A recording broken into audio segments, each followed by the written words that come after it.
এই ভিডিওটি সামাজিক যোগাযোগ মাধ্যমে ছড়িয়ে পড়ার পর জনমনে ব্যাপক আতঙ্ক সৃষ্টি করেছে। ফুটেজে দেখা যায় এক যুবক একগুচ্ছ গ্যাস ভর্তি বেলুন নিয়ে লিফটে ওঠেন। সাথে আরও এক যুবক এবং তরুণী ছিলেন। লিফটটি যখন বন্ধ হচ্ছিল ঠিক তখনই বেলুনের ভেতরে থাকা অত্যন্ত দাহ্য গ্যাস আগুনের সংস্পর্শে এসে বিশাল একটি অগ্নিকুণ্ডে পরিণত হয় এবং প্রচণ্ড শব্দে বিস্ফোরিত হয়। তখন লিফটে থাকা ব্যক্তিরা আতঙ্কিত হয়ে বাঁচার জন্য লাফিয়ে পড়ার চেষ্টা করেন। এই বিস্ফোরণে লিফটের ভেতরে থাকা দুই কিশোর মারাত্মকভাবে দগ্ধ হয়েছে। আগুনের তীব্রতা এতটাই বেশি ছিল যে কয়েক সেকেন্ডের জন্য পুরো লিফটের ভেতরটা ধোঁয়ায় আচ্ছন্ন হয়ে যায়।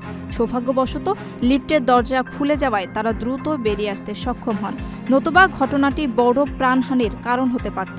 মুম্বাইয়ের গোরেগাঁও এলাকার একটি আবাসিক ভবনে লিফটে এই দুর্ঘটনাটি ঘটে।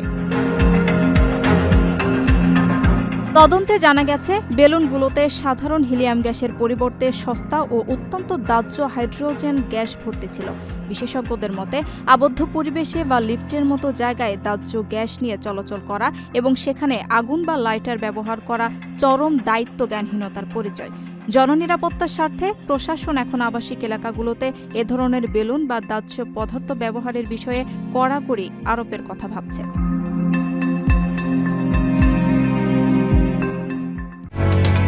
ওমানের সেরা রেট দিচ্ছে বাংলাদেশি প্রতিষ্ঠান গালফ এক্সচেঞ্জ। প্রিয়জনকে টাকা পাঠাতে আজই আসুন আমাদের যে কোনো ব্রাঞ্চে অথবা কল করুন স্ক্রিনে দেয়া নাম্বারে। গালফ এক্সচেঞ্জ, বাংলাদেশিদের প্রিয় এক্সচেঞ্জ।